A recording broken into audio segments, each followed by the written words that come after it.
can't believe it. At least it's not me in that car, you know? I can't believe it. I'm got it.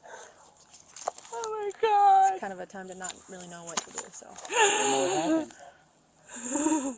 At random, too. Why? I don't get it. Don't have any answer. How old is Brian? He's 19. He's 19. What's going on, man? How much? Great. I am going to cooperate. Okay.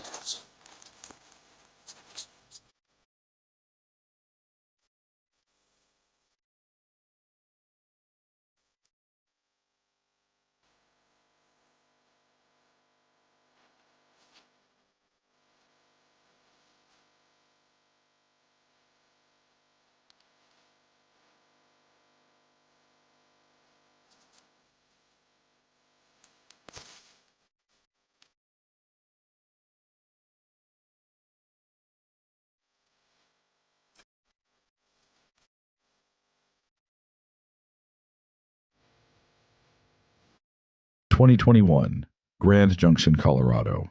It's the first day of March, and Warren Barnes, a 69-year-old man known to hang outside of Monique's Bridal and Formal Wear on Main Street in downtown Grand Junction, hasn't been seen since Saturday, February 27th.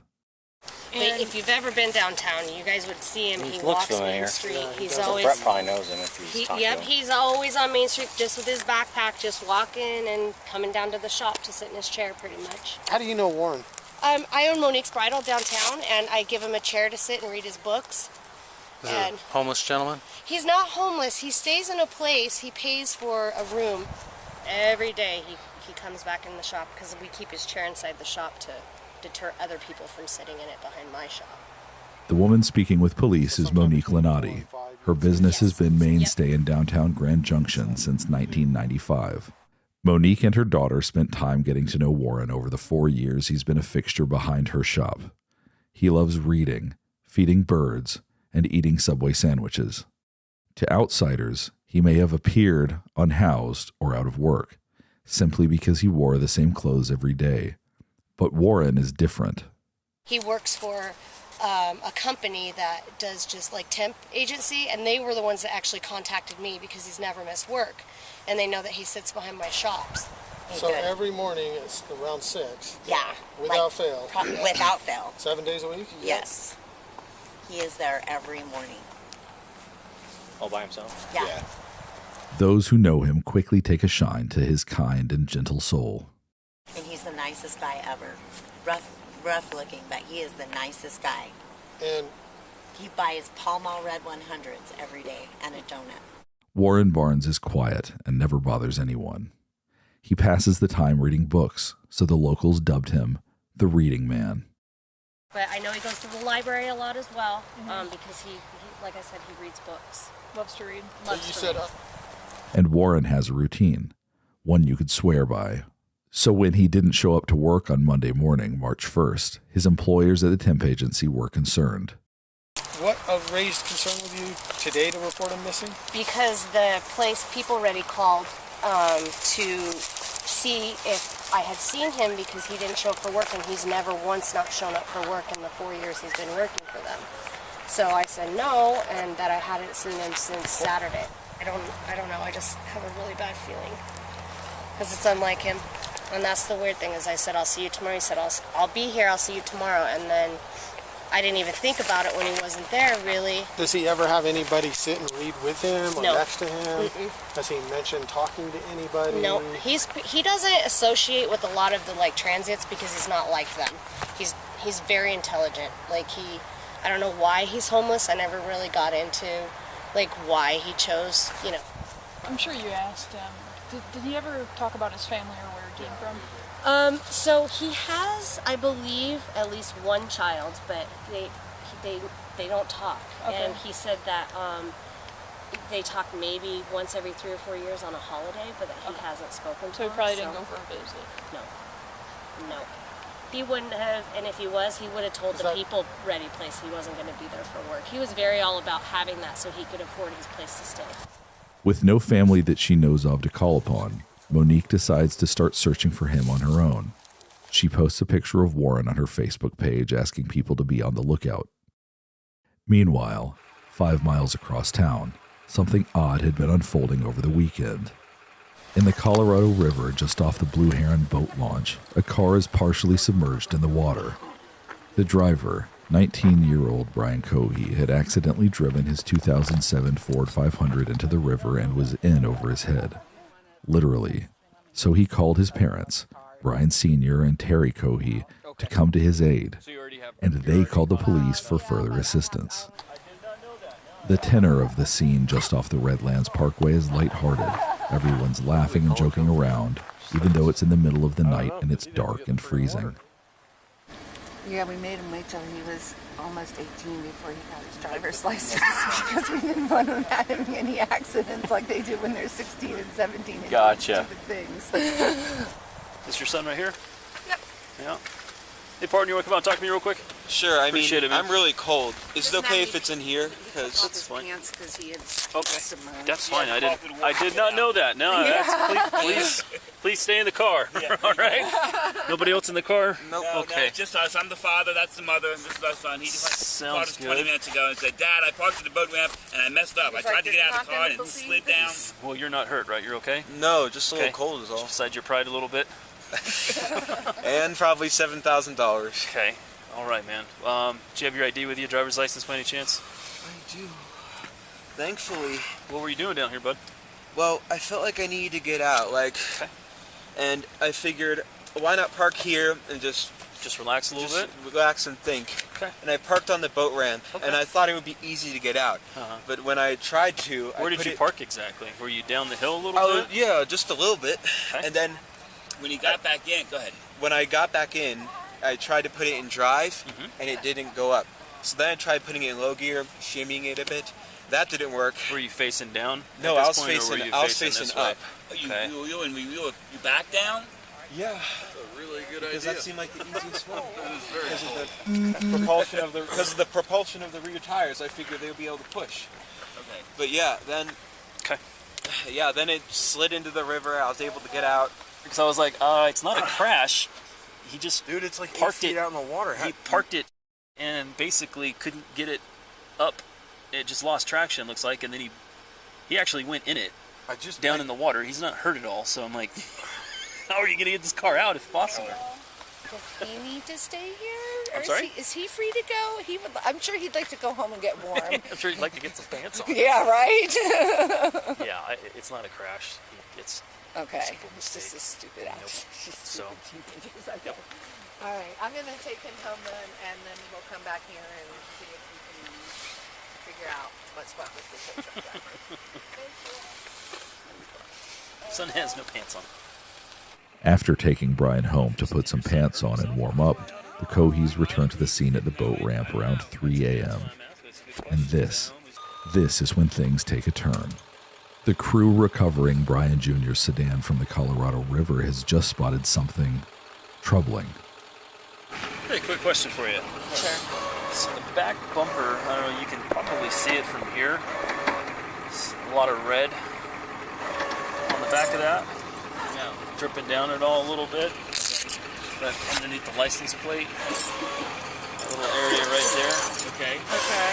A lot of red, which means looks like blood. Blood? Yeah. I don't know if did your son hurt himself on his way out at all? He might have, but he just didn't know it. I don't know. That's why I'm asking. It's a good question. He's at home. Is he make sure he's not got a cut or He just said he's going to bed. something out on him somewhere that he's not aware of? Maybe because his adrenaline was a little high. Maybe just have him do like a self-check. Make sure he's okay. Hello? Brian, are you okay? They see blood on the back bumper of the vehicle. Really? Yeah, did you get hurt? No. What? Are you sure you don't have any injuries? No, I'm fine. There's blood on it? We're not sure. We're not sure. It's a red, something red It- underneath the license plate. similar blood stain. Oh, no. All right. But you're not injured. You don't have any cuts.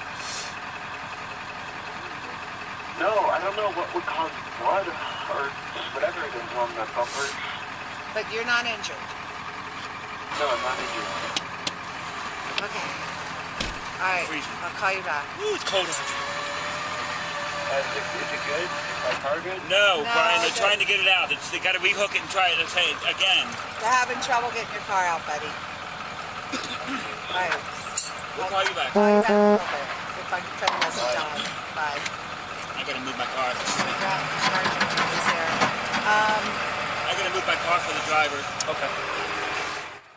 The car is finally removed from the Colorado River, but the blood is still piquing the interest of everyone on the scene. What'd they say about us looking in the trunk? They're good with it. Okay. The officers are unable to get into the trunk. Brian seemingly locked it before driving it into the water. The car is released back into the custody of the Cohees the next morning. Brian Sr. decides to clean his son's car. After all, it had been in the river for hours and badly needed it. So I'm like, okay, I get this car started for Brian. He's got to work. So right away, I popped the hood, unhooked the battery, because it was dead, tried to charge the battery. I started going through the car, vacuuming out all the water. Right. Did as much as I could Saturday. Went back out there this morning, just to continue. And I opened the glove box, and there was a knife in the glove box, underwater. Okay. The glove box is full of water. Very large knife. Okay. And then, as I go around the passenger door, I open the passenger door, and there's a wallet in between this door and the gun or whatever. Okay. And I open up, that's not Brian's wallet. It's frozen solid. I'm like, oh my God, that's not Brian's wallet. Between the blood on the bumper, the knife, and the stranger's wallet, Brian Sr. had some questions for his son. Okay. But first, he makes a phone call to a company whose business card was found in the wallet. That's not Brian's wallet. So I take him aside, and I ended up getting one of the wads of cards out, and there's a label ready. I read that, so I called label ready, and then another one, there was a social security card. Okay. I was like, hey, this is a weird call, but I've got a wallet here with so-and-so's name, and I'm hoping he works for you all, or you subbed him out or whatever. Oh, yeah, my one, we've been missing him. Yes, he didn't show up today. I'm like, oh, my God, now we've got a missing person. Okay, well, I found his wallet at Blue Hen Program. So here's my name, here's all my information. If you get a hold of him, tell him I've got his wallet here at my house. Okay, so I left that like that. Brian Sr.'s next phone call is to Brian Jr. Call Brian. Brian, what's going on? Why is there a wallet in the car? Oh, I found it down at the book ramp when I was down there walking around. Okay. And he was so sincere. I took it all. I want to believe him. He's my son. Sure. You found him. Well, Brian, how come, and all this going on in the last 2 days, well, how come you didn't tell us about the wallet? Dad, I was just so excited with all the going on. My car getting towed. Look, it's wet now. It won't start. I didn't think about it. I didn't think it was important, Dad. I'm like, Brian, who is this one whatever guy? Mm-hmm. Dad, I swear to you, from the bottom, I only know one. He's my school friend. It's not him. I believe him. Unbeknownst to Brian Sr., his wife Terry, who operates a child care facility out of the home, is almost simultaneously making a chilling discovery in her son's room. And then I started working on my house, doing some drywall repairs, just doing other things. Left the car alone, didn't let it dry out. My wife called, get over here right now. Drop everything, leave right now. 111 is John. What's the address emergency? Hi, there is an emergency. I found something in my son's closet wrapped in a plastic bag. Okay, what was it? I think it's a human head. It's a what? I think it's a human head. Why do you think it's that? Because it looks like it's all an ear. Is it bloody or does it like anything like that? I just told you to come. So I had to take a picture and send it to you. What's the address? Is your son there now? He just pulled up. We wanted to make sure he was here before we called. How old is he? 19. He's had a little bit of a fascination with the morbid, but he was channeling it, I thought, into becoming a crime scene investigator, but not so much. Do you think he's going to be cooperative with us? I don't know. I don't think he'll be violent. Just came back from his friend's house. Does he have any weapons in his room, or do you guys have any in the house? I don't know. I think that he has a shotgun, but we can certainly remove it immediately before he gets in his room. He's out by the car now, so. Is the bag still in the closet? No, it's in my kitchen sink. And there's a secondary bag that I have not opened. All Officers from the Mesa County Sheriff's Office respond to the Cohee residence on South Broadway. At this point, all the children in Terry Cohee's daycare have been picked up by their parents. Outside the home, at the end of their gravel driveway, Brian Sr., Terry, Brian Jr., and Brian's brother Andy await police. Okay.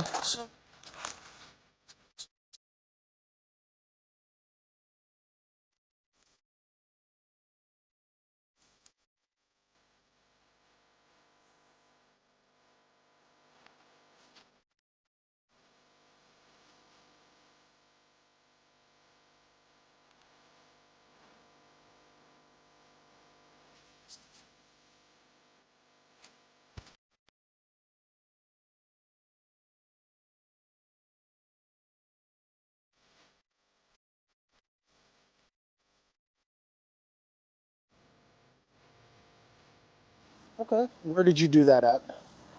Underneath the bridge. Which bridge? The one past. Okay. Near the weird intersection. Okay. Do you have anything on you that's gonna cut, poke, hurt, stick me anything without reaching for nothing? Don't reach for nothing. My phone and my wallet, that's okay. it. Well, I'm gonna have you face that way, put your hands on top of your head for me real quick. I just wanna make sure you interlace your fingers for me real quick, alright? Go ahead. Phone? Okay. How do you know this guy? They told me that was what was in the wallet. That was, what do you mean that was? No, Brian, how did you come across this How'd guy? you come across the gentleman? I was driving. Uh-huh. And I saw a strange shape near the railway. Uh-huh. So I parked my car and investigated it. Okay. And I found it to be a man sleeping. Okay. Where's the knife at? It is in my sunken car. Well, it's in my car. I have that. Previously sunken. This is going to be an invest, and I'll take it from there. Okay. So, did that happen when you crashed your car? Or is that totally different? That's related, but a different event. Okay. How's it related? Well, when I killed him, I tried disposing of his body by putting it in the river. But I parked too low in the river. And where's the rest of his body at? Huh? Where's the rest of the body at? What parts? The body, Brian. Where's his body? Down the river. Okay. I'm gonna have you walk over here. You're gonna sit in the back of my partner's patrol car for a minute, okay? Not yet. Okay. Just sit back there and hang out for me, okay? 200-pound, 6'1" Brian Cohee is cooperative and polite, if not a bit awkward. The female officer from the Mesa County Sheriff's Office helps the 19-year-old into her patrol car. How are you? I'm good, sir. How are you? You said your name's Brian? Yeah. I'm not feeling too well. You're not feeling too well? All right. No, these past few days I've been very, very anxious. That's understandable. So what we're going to have you do here is I'm just going to have you sit in the back here, okay? I'm going to turn on the air for you in a second. That way you're not too hot. Are you a hot-blooded or cold-blooded kind of guy? I am very cold-blooded. I prefer cold. Well, no, actually, sorry, hot-blooded. Hot-blooded. So you prefer the cold. Okay, fantastic. Thank All you. right. So hop in here. I know you're tall, so it's a little bit of a tight squeeze, but like I said, I'll get that air on for you. Sorry about that. All right. Meanwhile, the male officer needs to go inside the house and see for himself if there actually is a human head in the sink, like Terry Cohee claimed in her 911 call. Can you walk me inside, please? Let's walk you all through this, what happened in the very beginning. Okay. Let me do it. You go inside. Well, let's stay out here with me for a minute. Sit down. Come on, sit down, baby. Can I go in there and verify here first? Oh, yeah, please. We haven't seen it. Yeah, we haven't Okay. looked at it. It's under the towel in the sink. Okay. Yeah,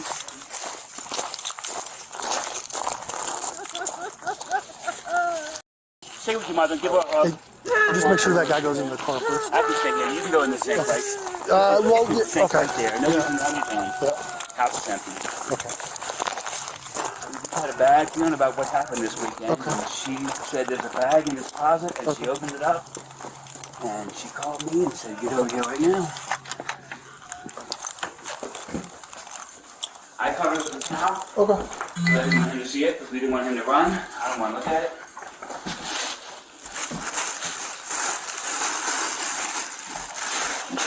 Yep. 22, 42, you clear for a call? Got my water. All right, I'm giving you a call. Let me know when we want to start. Yeah, let me get this figured out.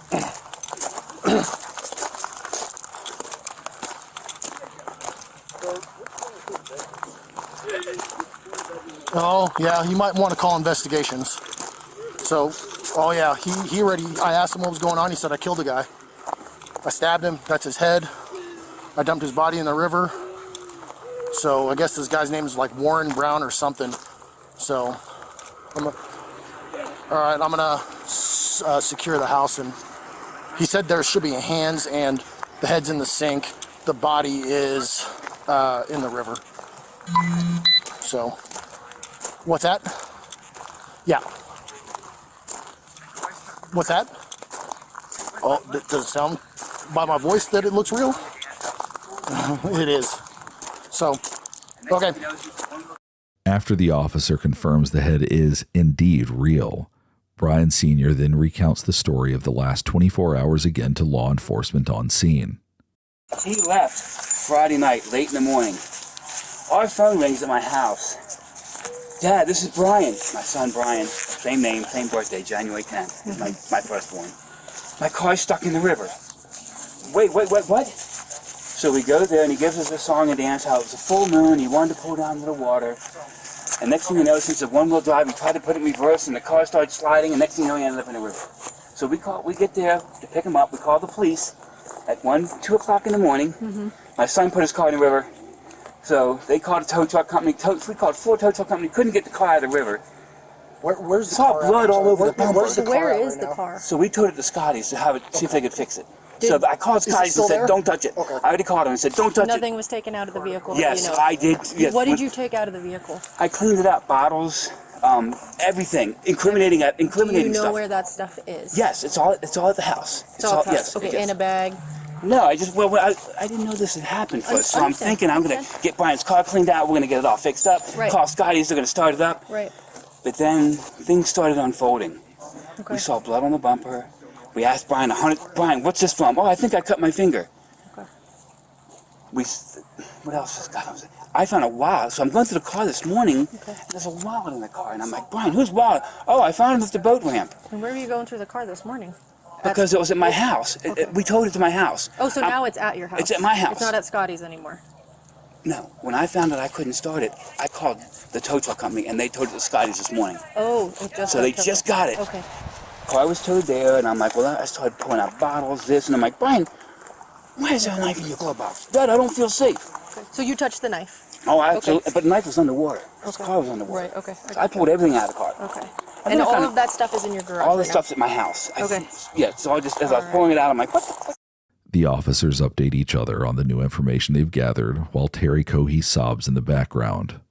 So he had the car at his house this morning. He took out knife, a bunch of stuff. Who's? Brian Sr. His house. I have the Hold address. on 1 second. Go ahead.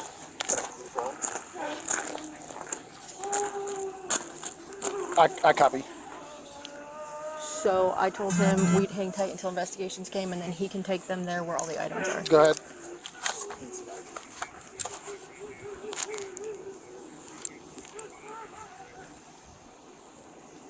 No, we're fine. We've got him sitting in a patrol car right now, and it's just the family here, so we're good. I appreciate it. Okay, so where's everything else? 5.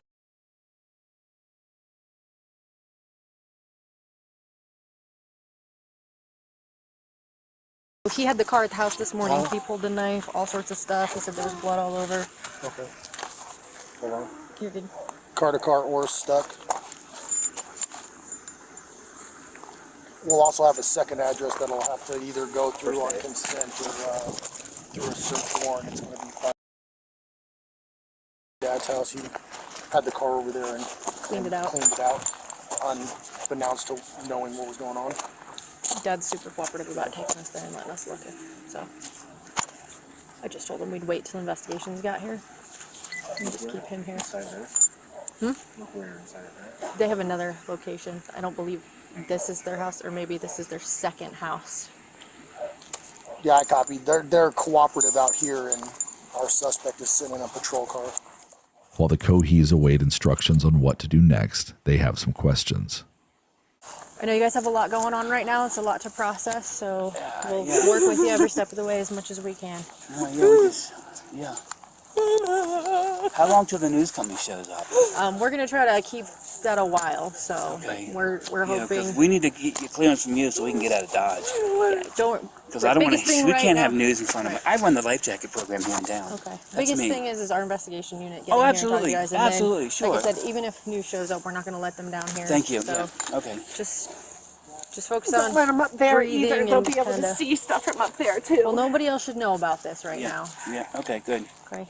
So, and again, be careful who you guys talk to, who you No- tell no- anything. nobody. or We haven't anything. told anybody Okay. Nobody knows. Nobody knows but you. Perfect. Same goes for you. Yeah, Are yes. you family? My son. Family, yeah. Second Okay. brother. All right. Second son. Okay. And your name? Nice to meet you. Sorry, we're meeting this way. No, Hey, Oh my God, I can't believe at least it. it's not me in that car, you know? I can't believe it. I'm got it. Oh my God. It's kind of a time to not really know what to do. So. I don't know what happened. At random too. Why? I don't get it. Don't have any answer. How old is Brian? He's 19. He's 19. 110-02. Mom, 19. what's your name? My name's Terry. Terry. Okay. Are you okay? Do you need any medical? Well, we're waiting on a call from my doctor. Okay. Okay. All right. So hang tight right here. I got to chat with my partners again. Sure. Okay. Brian, when would you say this? What night did this happen? No, Friday late Saturday morning at This Saturday? 1 o'clock, yes. Okay. 1 o'clock in the morning. Start just this Saturday at 1 in the morning. For what, the car crash? Yeah, the Okay, whole no. incident. It's now time to take the 19-year-old suspect to the station for questioning. All right, Brian. His parents follow the patrol car to the sheriff's office where they will also be interviewed. I've got one male on board. We're en route to the office. On the drive over, Brian Jr. makes light conversation with the sheriff's deputy until he notices where they are. What time is it? It is 2:32.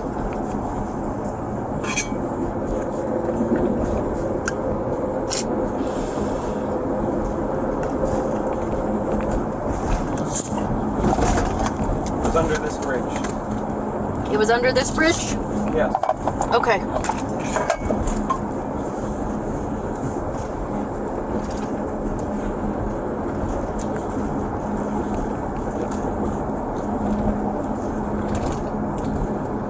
Like right there under the bridge? Or This side of the bridge. Behind one of these support poles. okay. Stuck with.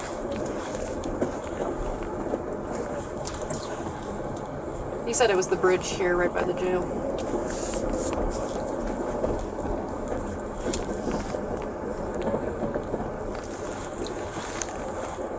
From what he's saying, it sounds like overpass, but we'll clarify. A patrol car is sent to inspect the area of the underpass that Brian stated was the crime scene. There, officers are quickly able to confirm he was telling the truth. It's right here. Oh, you see it? Yeah. Because there's an arm. Hey.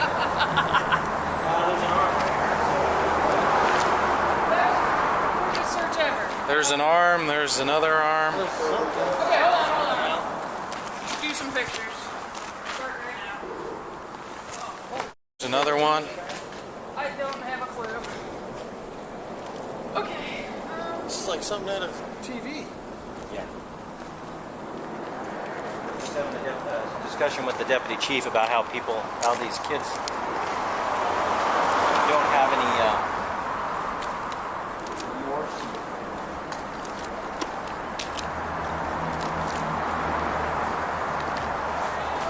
Right, here's a leg.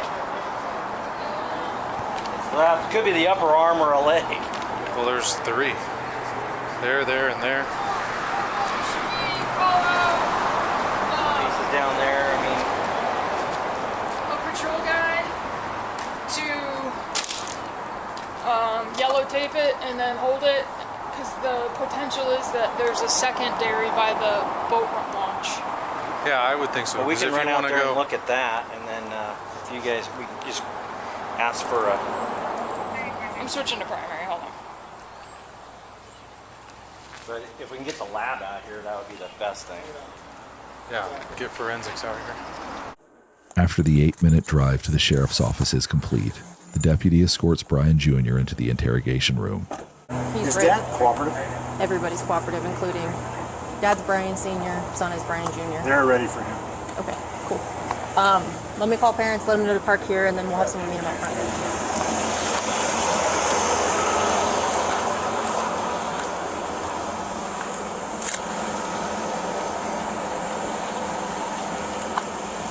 Okay, so what I want you guys to do is if you can pull into the front of the sheriff's office, and when you do that, you're gonna... Okay, no problem. Okay, so you're just gonna pull up in the front of the sheriff's office, okay, and just park up here at the front, and then we will have somebody, most likely myself, will come out here, and I'll look for you, and then as soon as you guys pull up and are just parked, I'll meet you and walk you back, okay? Okay, sounds good. Just hang tight in your car, and then you'll see me come out, and then we can meet then.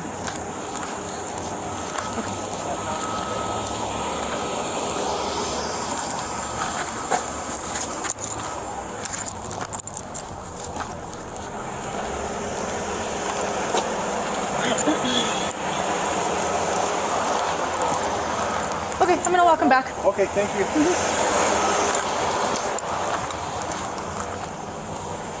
Okay, Brian. Thank you. No problem, sir. So walk with me. We're gonna walk right this way, okay? You're fine with me not being in cuffs. I'm fine with you not being in cuffs. Okay, thank you.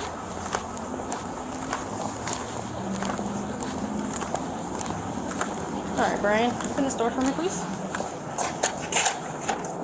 Oh, let's pull it. There you go. Okay, sorry, I thought You're it was good. locked. You're good. All right, just face that glass right there for me. Okay. Just walk over for me, Brian. All right, slow it down. You're a big guy. Slow it down. Sorry. You're okay. So we're gonna take it right here. Okay, keep on walking. Yes. Walk through these guys here. Oh, I should have a mask. You're okay. Don't worry about it, okay? Keep on walking. Yep. All right, we're gonna take a left. Keep going. Take another left. Hard left. Right here. Right here. Sorry. You're all right. So have a seat, and we'll be with you in a moment, okay? Thanks, Brian. The parents arrive just a couple of minutes after their son. Just follow me all the way down.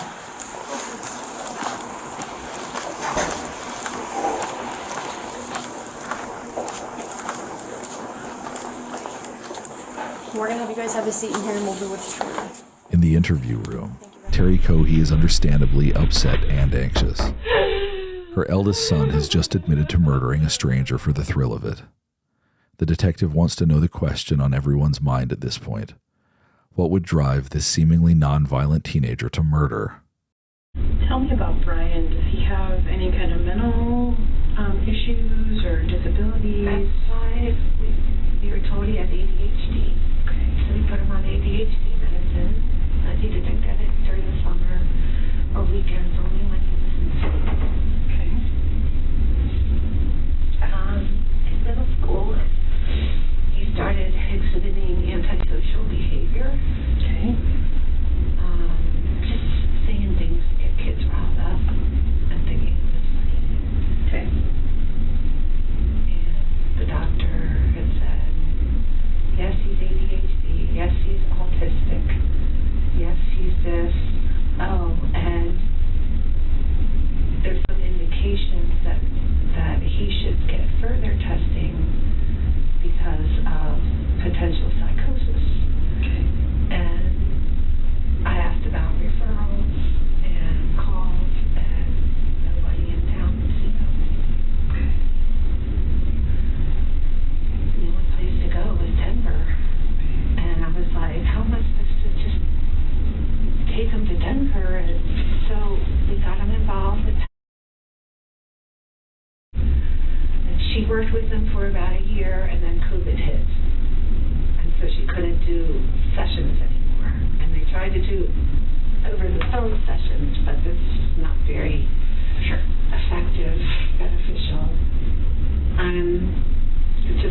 seems to be doing good. You know, he graduated high school. He works at, and he's been working there for a year in August.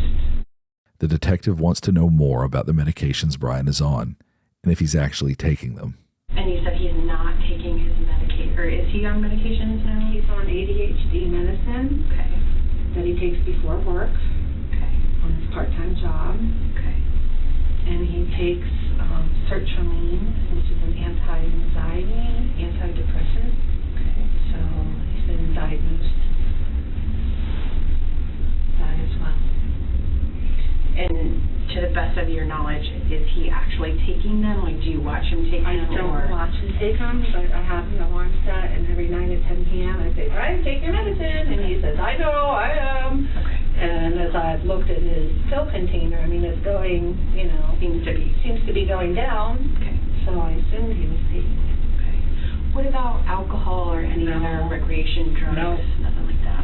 When you talked about the school stuff and having lots of issues, what were the issues that they were having that made other kiddos not feel safe? He would make jokes that were not appropriate. He got suspended a few times, like for behavior that wasn't acceptable, like this one girl that he knows very well. He knows that she has a lot of issues, and that loud noises frighten her. And so, you know, one of his school suspensions was when he, you know, came up to her in the hallway and clapped really loud next to her, you know, knowing that it would put her in a panic, and she cried, and we were like, yep, no, you know, that's not how, no. You knew that would upset her, and you did it anyway. And he got suspended for prohibited use a weapon, but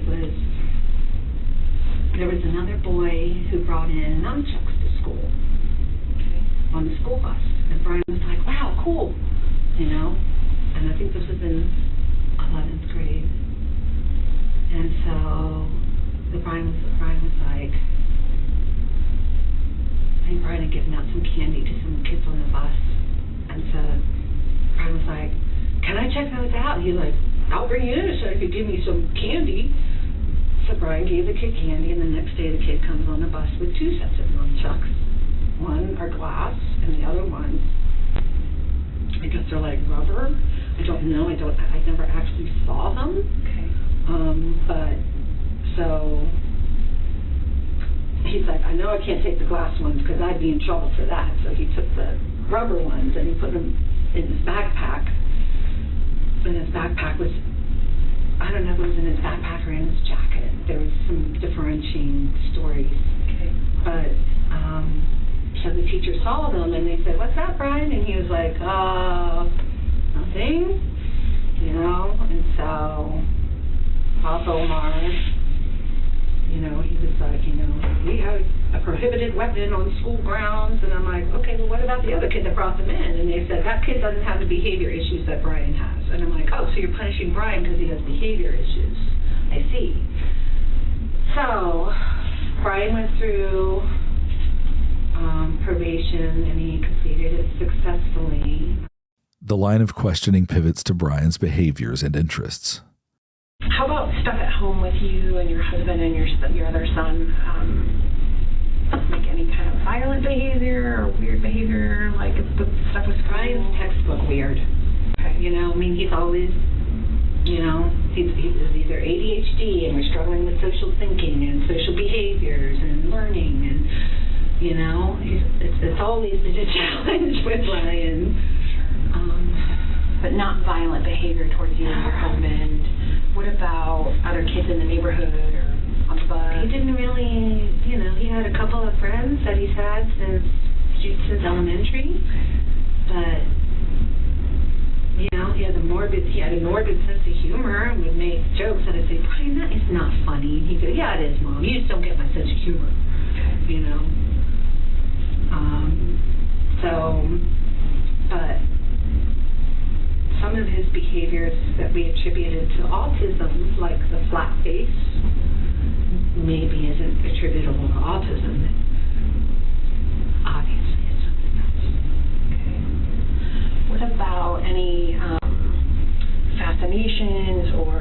he fixates on.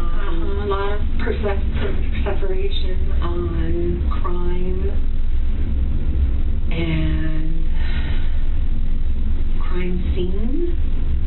And so he's talking about going into the military in the fall, and when he gets out, having your job. And so I had purchased online a crime scene investigation book for him.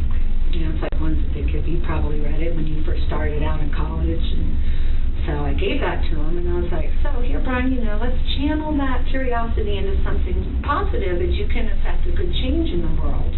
And he's like, yeah, that's my plan, Mom. But you know, he's not going to say always had a fascination. You know, I'm going to say in the last few years. Okay. And is it like shows that he watches, or like tries to do things to create a scene? You know what I mean? Like, whether it's like animal stuff or nothing. No, like he that. loves our dogs. Okay. You know, I mean, he's very affectionate with our animals. And, you know, he would watch,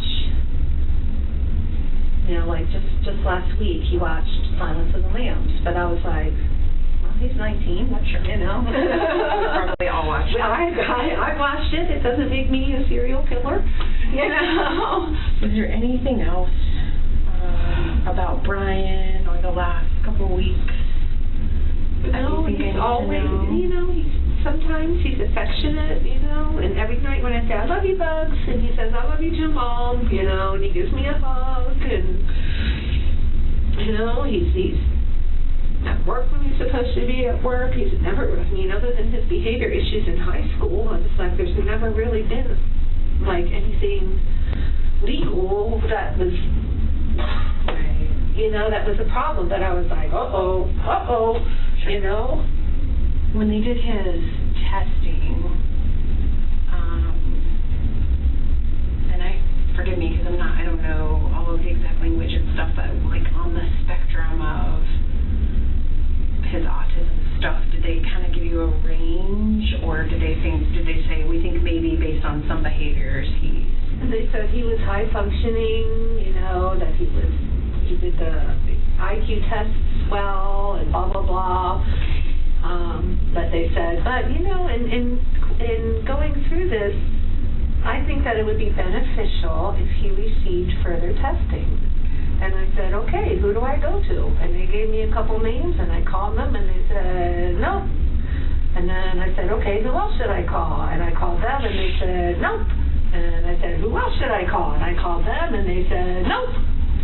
And there was nobody else to call. Okay. And this services, is she just kind of doing some basic counseling type stuff? She works specifically with autistic children. Okay. And so we were referred to her from. Okay.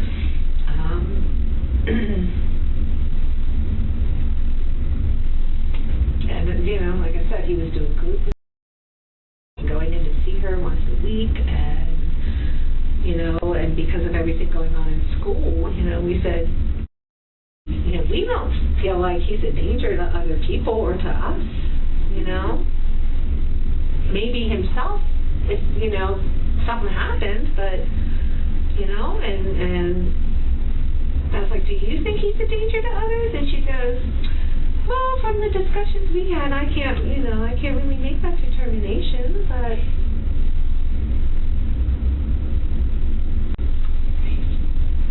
So he must have been going to her for quite a while then. He was seeing her for about a year.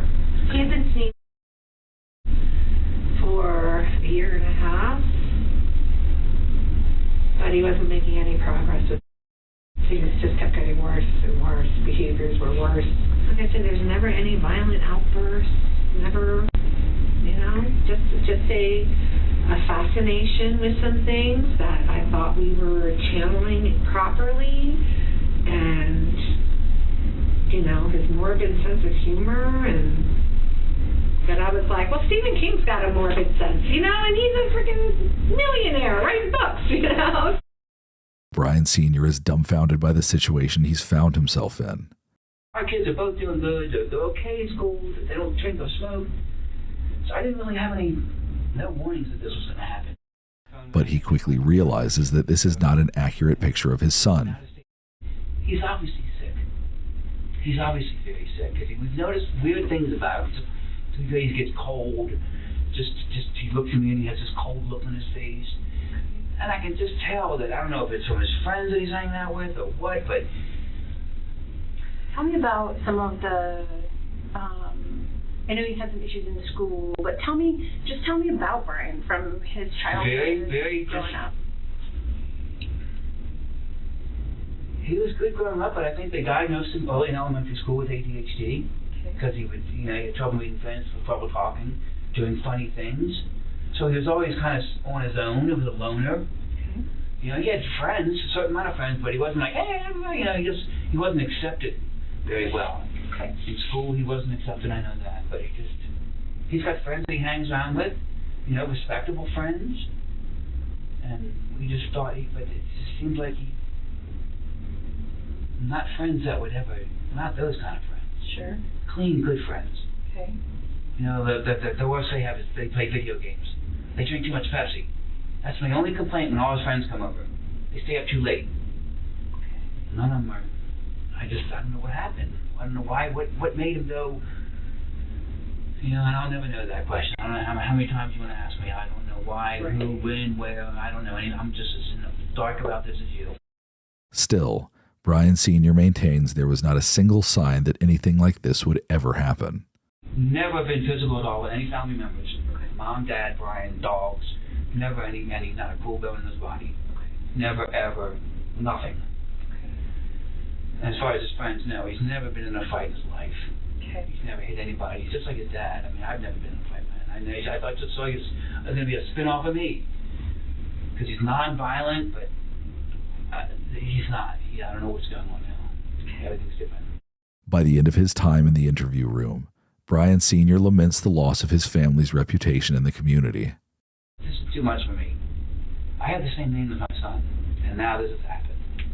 I need to move to Mogadishu or something, because I can't. This is going to kill my family. How do I know this guy's family's not going to come after us? Well, there's lots and lots of. I don't know how this is going to unravel. Sure. For the sins of my son, I don't know what's going to happen tomorrow. Right. And my wife is just a mess. Just take it one day at a time. That's all you can do anyway. And I know there's lots and lots of unknowns and lots of stuff we don't know. It's going to take us days and weeks to sort things out.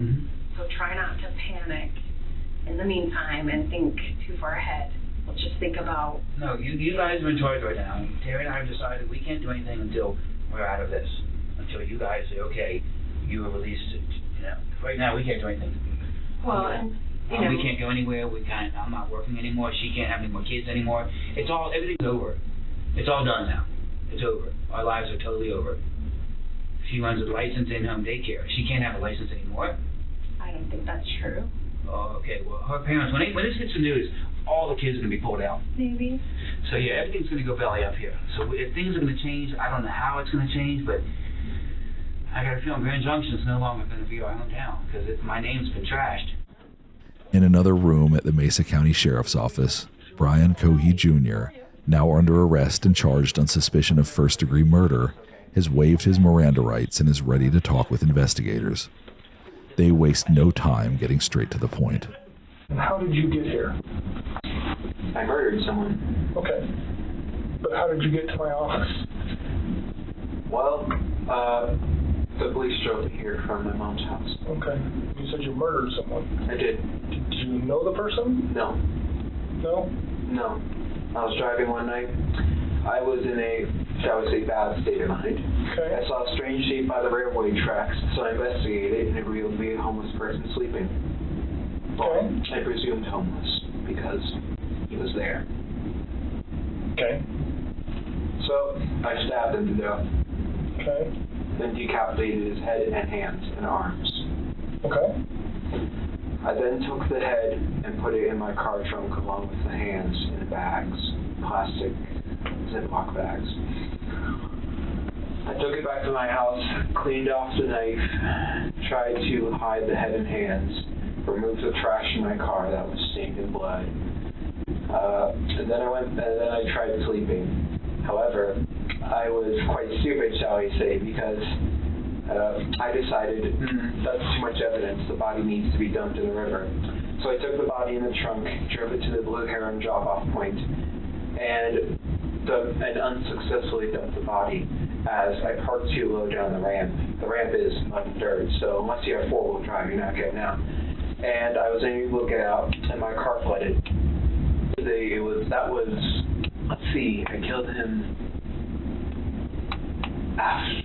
just after 11, February 27th, 2021. And then I dumped the body. I tried to dump the body.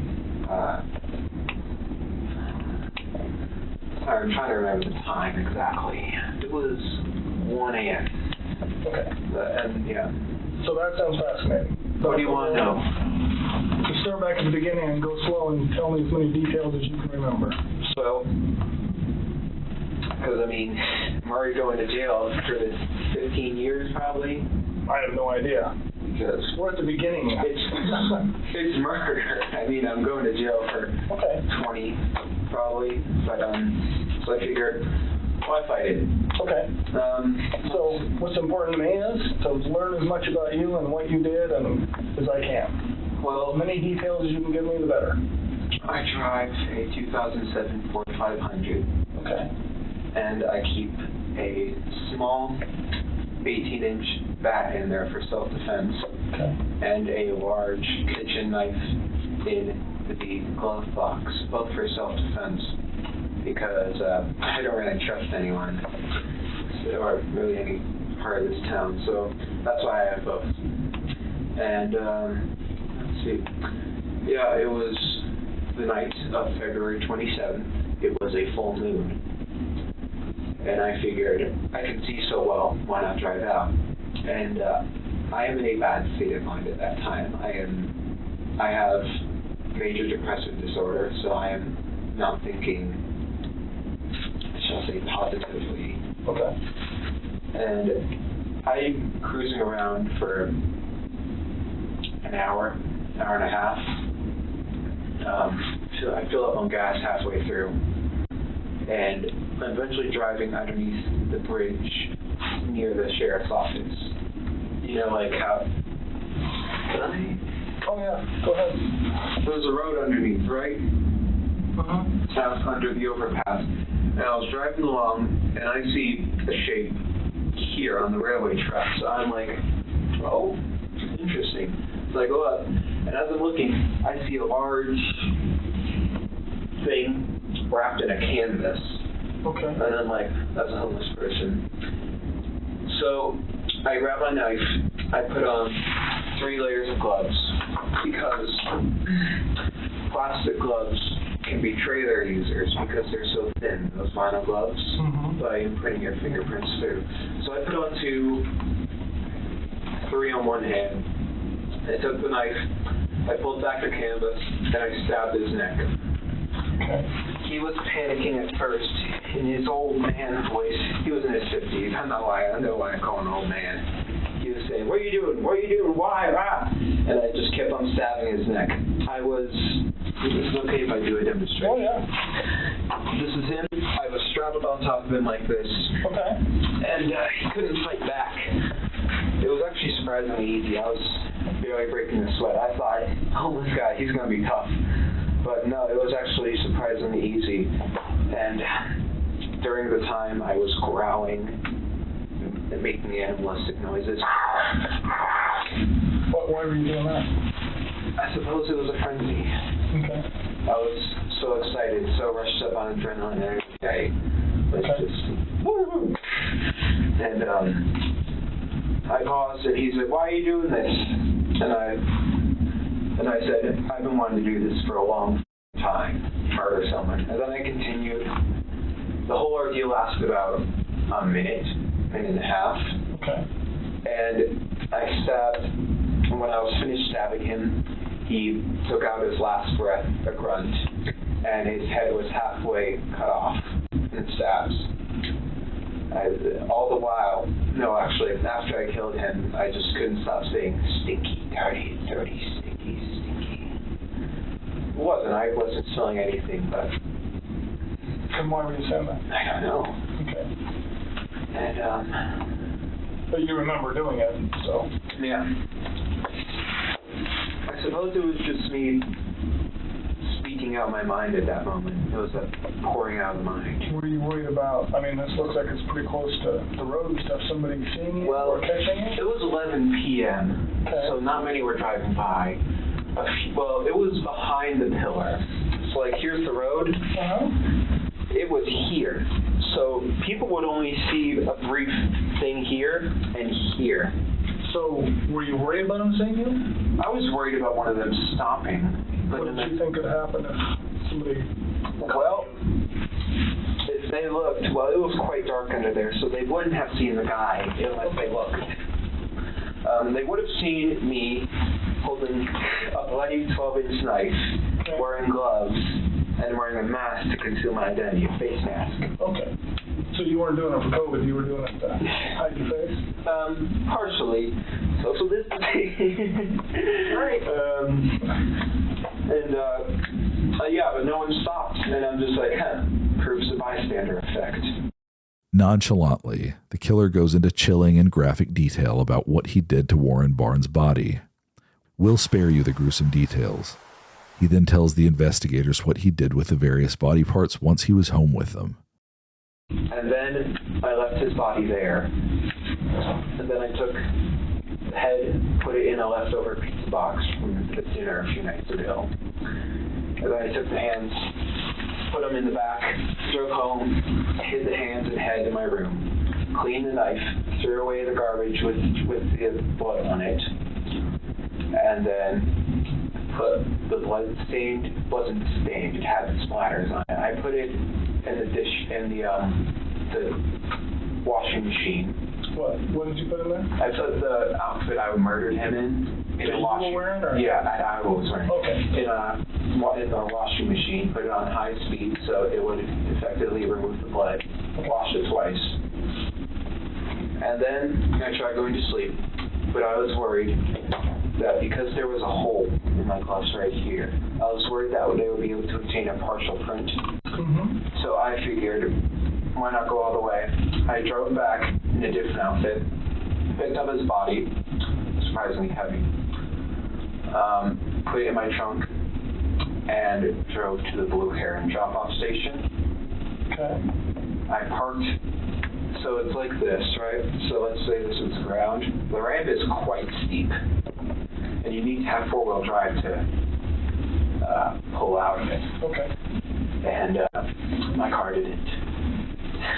I thought, so I pulled in, I thought that I could drive out. Because I put it in reverse, A, so that it's easier to pull the body out, and B, because the back tires would provide propulsion to push up. Right. And I open the trunk, I take his body out, I put it in the water, and because I don't want fingerprints on a body, so I just try moving it with my shoes. That works successfully. He goes out some part in the river and floats off. Okay. God knows where he is now. Investigators are still curious to get to the bottom of Brian Cohee's state of mind at the time he committed the murder. And you talked about you were just kind of in a bad space that night. It was, yes. Okay. Why were you in a bad space? I didn't take my medicine, and plus for years I was wondering what murder would feel like, because you read like Ted Bundy and the Zodiac, they all say murder is the best feeling in the world. So I'm like, I'm going to try that. Okay. So for some time I had been wondering when it would happen. I always knew I would be in this building, whether it was as a criminal or a police officer. Okay. Because I was planning to go in the military, go into forensics. Okay. All right. And how long do you really, honestly think you've been thinking about really at some point you wanted to know what murder felt like? A year. Okay. All right. And you said you read books? I read books. I have a book on forensics. Okay. Did you read the book, the Ted Bundy book? No, I have not read the Ted Bundy book. Okay. I probably have seen excerpts. Have you seen, like, little comments from it or things like that? I'm not sure what book you're talking about. The one you mentioned, the whole stuff about Ted Bundy. A lot has been written. No, it was on the internet. Yeah. Okay. All right. And Pete has studied him too. Yeah. So crazy. You seem more like Ed. You know who Ed Gain? No, Ed in California. Big Ed. Ed Kemper. Yeah. Studied him? You remind me of Ed Kemper. I know of him. He was a Goliath. He was 6'9", 300 pounds. So can I ask you a question? Almost all those people did this for some sort of, whether they had sex with the body or it was some sexual gratification in their mind? Criminology, there's different types of... I'm not a serial killer by no means. But with serial killers, there's different types of them. There's organized, disorganized, visionary, missionary. I'm just wondering what gets you excited about doing it? Well, I'm not really sexually attracted to it. Okay. I was just asking. It was just curiosity, more or less. And you said you studied criminology and forensics and all that? Not college study or school study. It's like a passing interest. I understand. But what were you worried about, like leaving evidence behind or being caught? Totally. So tell me about that and what you did then. Well, I was figuring the police don't. This is not to be taken offense, but police, they don't seem to care as much about high-risk individuals, homeless people, prostitutes, etc. So I was deliberately looking for someone who lived that type of life. Okay. And I found a homeless person, and the original goal was just leave him there.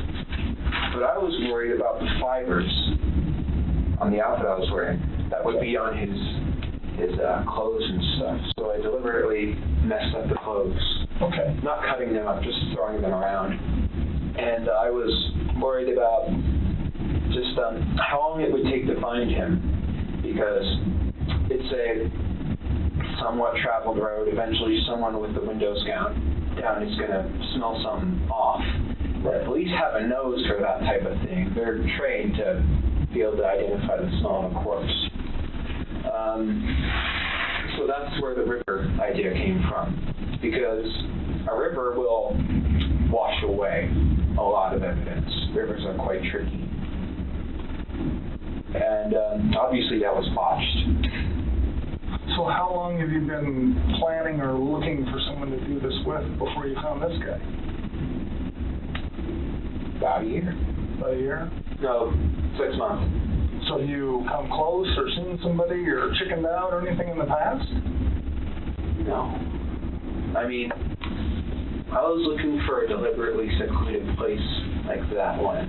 I wouldn't just go up in Clifton and find someone walking down the street and stab them. No, that's too public. Everyone sees that. Well, have you looked like at the homeless places or anything in the past? I have, yes. I would go on night drives often, maybe once every 2 weeks. And I would just peruse the streets. Okay. So before this guy, how close had you come in the past? Not at all. Not at all? You just drive around? Yeah, look, just try and find someone. Is anybody interesting No. in your mind thought of a plan? Well, occasionally when you see girls walking down the street, I take a glance at them, because it really is like Ed Kemper, where half of me says, well, I'm quite inept with women. I'm being honest, I'm no Casanova. But half of me says, I want to take that girl home and make her feel nice. And the other half of me, it's just like what Ed said, is I want to see what her head looks like on a stick. And so occasionally when I'm driving down the road, if I see someone that catches my eye, I'll just like... Were you worried about getting caught while you were doing it, or before you did it? I was worried about afterwards. For this past day and a half, including this day, I felt so anxious. because not only is my car in the river, there's blood on it, there's body parts in my house. My parents like to look through my things occasionally, and when they see blood, and eventually when they're going to get the news that a body was found in the river, that's very much circumstantial evidence that's pointing to me. So I was very much anxious these past days that I was eventually going to get caught. Okay. What did you think would happen if you got caught? Well, I figured my mother would have confronted me about it, but no, she didn't even say it until the police arrived. I thought the police would handcuff me, but apparently I've been cooperational, so... Detectives' line of questioning moves on to the big question. Why now? So what in your life has changed, or what in your mind has changed to make you... I don't know. Was it like something all of a sudden one day you woke up and thought I'll kill someone, or was it a gradual? It was gradual, I think. Call me weird, but I think everyone has had thoughts of shooting up their school. I didn't know. And then because of that, I suppose I just don't really like people at all. I don't know.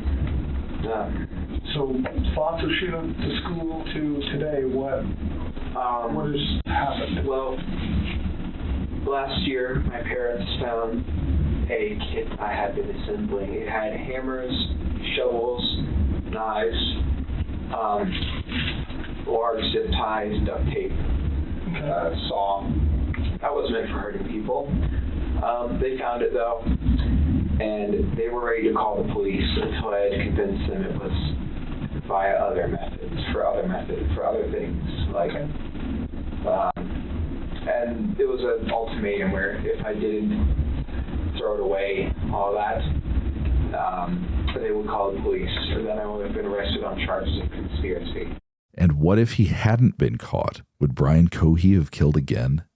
If you had not been caught by your folks, what do you think you would have done next?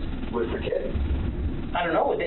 No. Let's talk about like today. If you would have been able to get rid of the head, and your folks did not find it. Well, it depends. Okay. Would you guys have been able to solve it if the body was found in the river, the head and hands were missing, and there were no fingerprints or DNA? Well, we'd like to think so, but who knows? Right, who knows? We'd love to think so, but so let's say we didn't solve it. What happens next? Then what would you have thought of to do next? Well, I thought I would have been very careful, because I would have been worried at any moment this could become a cold case, and then it could be solved later on down the line. So I probably wouldn't have done it again, because that was just to see what it felt like. And if I had gotten away with it, I would have just kept the secret to the grave. Brian Cohee's trial, where he pleaded not guilty by reason of insanity, lasted for 12 days. Throughout the proceedings, Cohee's attorney argued that his mental illnesses prevented him from knowing right from wrong. But the jury didn't buy it. They deliberated for 2 days before finding him guilty of first-degree murder. Judge Richard Gurley said that in his 37 years in the court system and 16 years as a judge, this was one of the most horrific cases he's ever seen. Cohee was sentenced to life in prison plus 13.5 years with no chance of parole, a far cry from the 15 years he believed he would receive when he was first interrogated. He is currently serving out his sentence at the Buena Vista Correctional Complex in Chaffee County, Colorado, where he will stay for the remainder of his natural life. Brian Cohee thought that he could get away with murder by taking the life of someone he believed wouldn't be worthy of an investigation. He couldn't have been more wrong. Warren Barnes was not only a beloved man in the downtown Grand Junction community, but most importantly, he was a human being who deserved to be treated with the dignity and respect that he offered others. According to the Colorado Sun, Barnes was a lifelong resident of the Grand Valley and told people that he spent time as a cowboy in the Book Cliff Mountains north of Grand Junction. He had a wife, a daughter, and a granddaughter. A sculpture by ironworker Tim Navin of a tree, chair, and stack of books commissioned by one of the many people whose path intertwined with Barnes, sits in the breezeway outside of Monique's bridal shop where he used to pass the time. His mantra, "And you also," is inscribed on one of the books. The memory of the reading man lives on in downtown Grand Junction, despite a monster's attempt otherwise.